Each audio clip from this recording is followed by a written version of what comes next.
Well, this is a 67 Camaro rear bumper that I want to use on the truck. But as you can see, it's way too narrow. So I've taken a few dimensions and I've found out that I need to extend this 14.5 inches. So I've got two bumpers here that I've already de-chromed. I've marked 14.5 inches of one. I'm going to cut that out of the center, split the second one, add it to both sides of that. I'll have the width that I need. Then I've got to build the brackets, and I'll have 67 Camaro bumpers on a 67 pickup.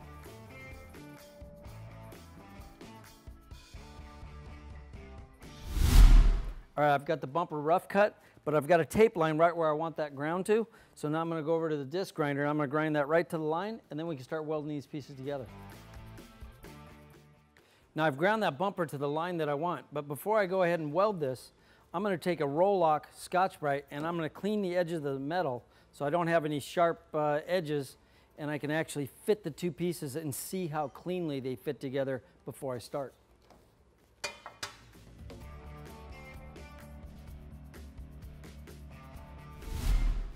All right, well, I'm getting ready to weld this. Now the most important part when you're putting two pieces of metal together is any feature lines. You need to make sure that those are all lined up. And on this bumper, I'm going to use the center peak of the bumper itself. So that's where I'm going to start my weld, and I'll work both ways from that peak to make sure that everything's lined up, keeping that metal exactly level with each other, because that's going to be the easiest way to metal finish this and get that beautiful chrome finish without seeing a ripple where I had welded it. Let's do it.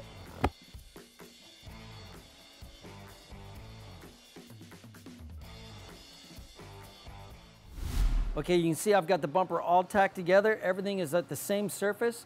Now I'm going to go ahead and put the bumper on the bench, and we're going to weld that solid before we start grinding it to get it real clean before it can go out for chrome.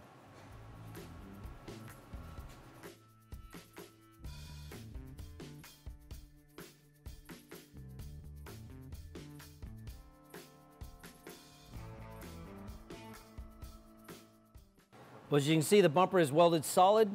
Now the next thing to do is I've got to grind that so that surface is perfectly level, and I can send it to the chrome shop. When it's all done, it'll look like it was manufactured this way.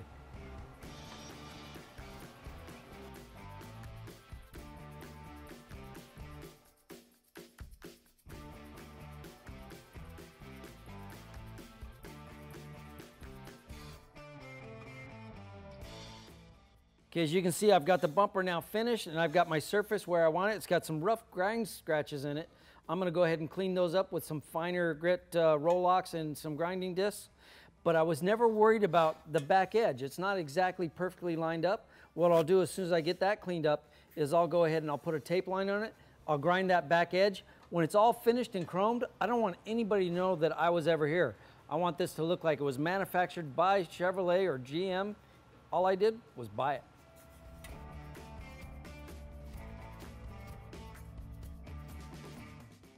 Now I've got a big grinder that I did that work with, and it's quite a heavy scratch. Now I'm going to switch to an 80 grit roll-lock with an angle grinder. I'm going to go ahead and smooth that out a little bit, and then I'm going to finish with a Scotch-Brite.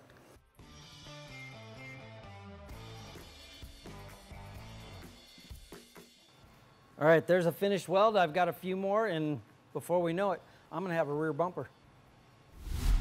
Well, as you can see, I've got the width of the bumper that I need now, but the corners aren't as tight as they need to be to fit the bed of the truck. So what I'm going to do now is I'm just marking a line that is parallel to the edge of the bed itself, but I'm going to cut the bumper through the corner.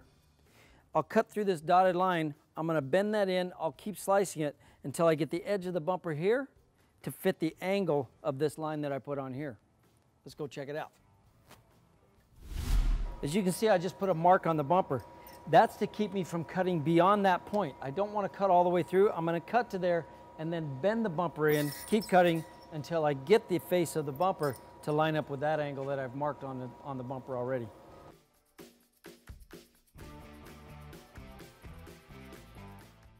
Well, it looks like I've got the angle that I want. I'm going to check this on the truck before I go ahead and weld it. Well, the angle looks real nice. I'm going to go ahead and weld this up. I'll get the other side cut up. We've got bumpers.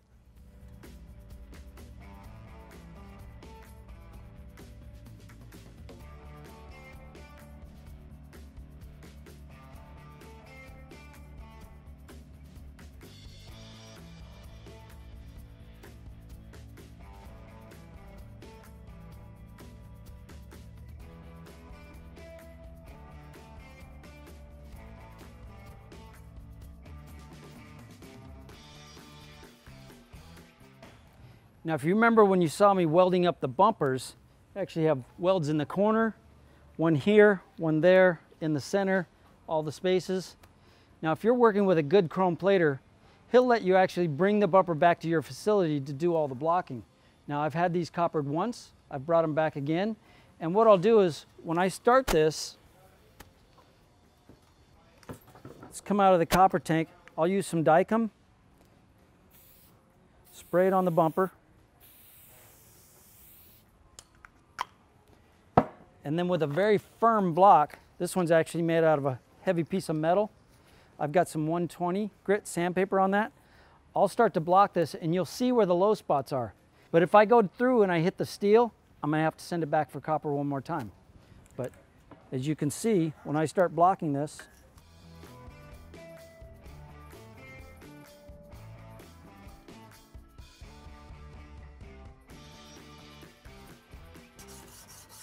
see, just quickly, you can see where the high and low spots are. Now I've got to block this until everything looks real nice to make these bumpers look perfect, as if they were stamped and no ripples at all. I got to keep going. Hopefully I don't hit metal and I can go straight to chrome.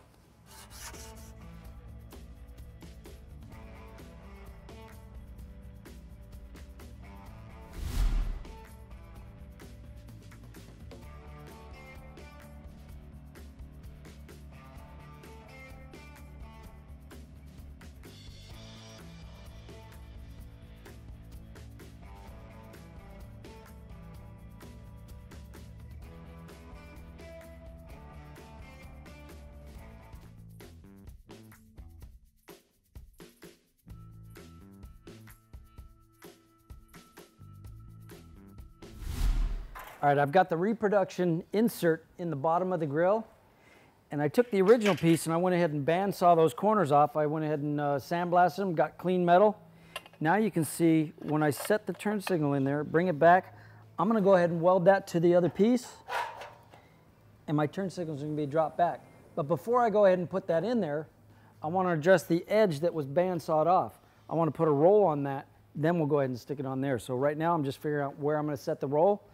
And I'm not sure exactly how I'm going to do it, but stay tuned. We'll figure it out together.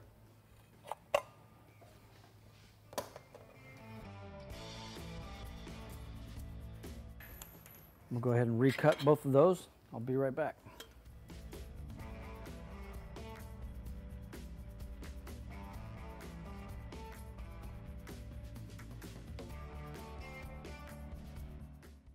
Now is I'm just going to put an edge on this.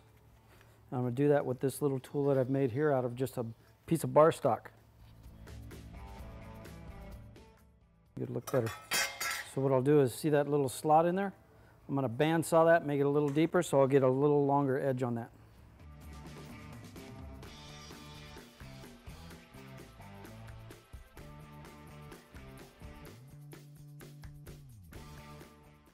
Now we have that little edge. I'm going to bend it on the other side, and when I'm finished, I'm going to file them both so they're nice and clean.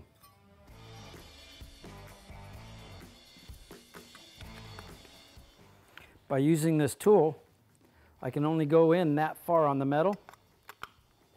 And when I bend it, you can see I start to bend that. It's making a real nice, even little turn all the way on the edge of this metal. There we go, that whole edge. Just hammer and straighten that out a little bit.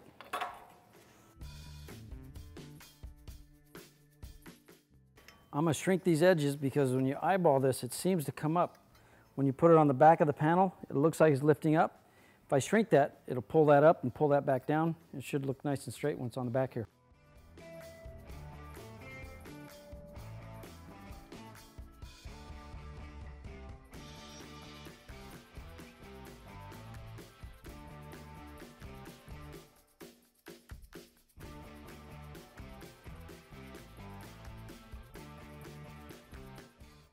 I'm going to go ahead and cut these edges off. Then I'm going to end up blasting the back side of this or grinding it, and then I'll weld those right into each corner. End up putting a little bit of a weld on each of these corners, and we're done.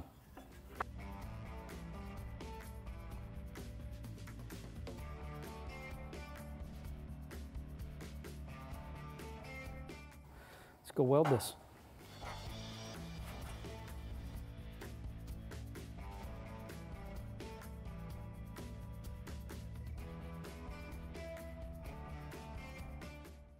All right, I've got the brackets welded in there. Now I'm going to take a file belt sander and I'm just going to file that little weld that I put there and make sure that that edge of the sheet metal that I rolled over is clean.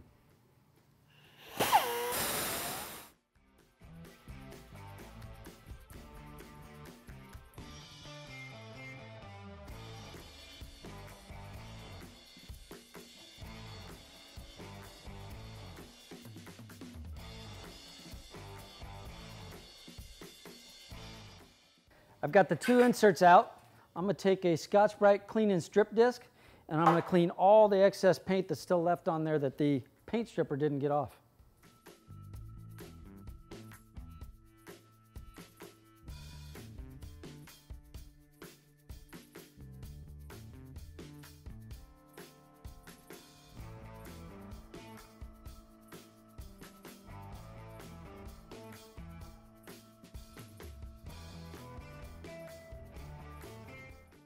We just fixed the grill from the C-28 project.